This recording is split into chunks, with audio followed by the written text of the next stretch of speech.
Hello, my name is Tim Gerhardt. I'm from LabStrong. Today we're going to connect the 8-liter Carboy to the Fi-Streem 2S Still. First thing you want to do is disconnect the power and then also shut off your water source to it. Next thing we're going to do is we're going to remove the door. So there's a magnetic clip in the bottom. You just pull straight out on that. There's 2 clips on the top that hold it in place. Set the door aside. Then you have your glass elbow. This distillate elbow comes with the still. The red cap, and there's a seal underneath here. Doesn't matter which way you put that elbow up in there. You just simply push that up inside that seal until it stops. Make sure this is tight. Now you can rotate this so that you can run the tubing for the distillate out the left-hand side. Or you can turn this, take the blanking plug out, rotate, and then push the tube out through the left-hand or right-hand side of the unit. So today we're going to go through the left-hand side. So we're going to rotate it to that direction through this grommet. Now that we have the distillate tube connected, we're going to connect up our distillate tubing. This comes with the still. We've cut this to the proper length already. We're going to route this through the grommet, connect it to our distillate elbow. It just simply slides up there. And then we have our tank with our float switch already installed into the cap. The float switch comes with the still. Now the tubing's been cut so that you can attach it to the tank, and you've got a gravity downhill feed from the condenser. So your level of the condenser water coming out, the tank has to be below this level because the water will not flow uphill. So gravity feed, we just simply connect up the tubing to the larger port on our float switch.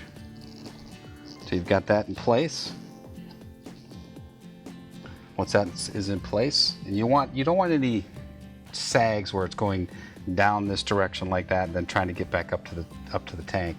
So coming out and going straight down into the tank. Now we've got our tubing, which is our pressure tubing. This goes to the float switch, from the float switch to the pressure switch on the side of the still.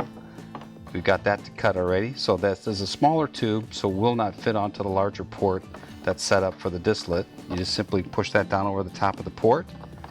Then this goes over the other end, goes up to the float switch pressure switch on the tank, or on the actual still.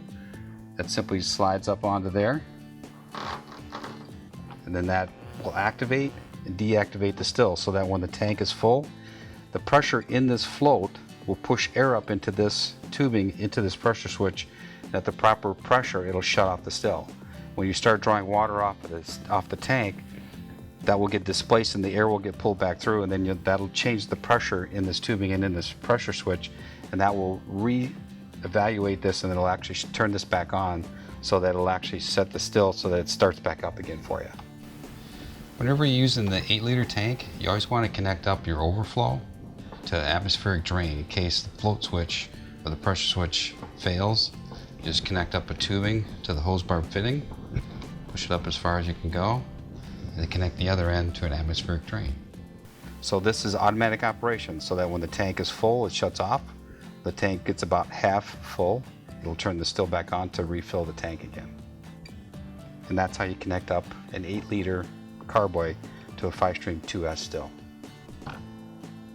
Thanks for watching. At LabStrong, we are committed to making your lab life easier. For additional assistance, please contact the experts at LabStrong.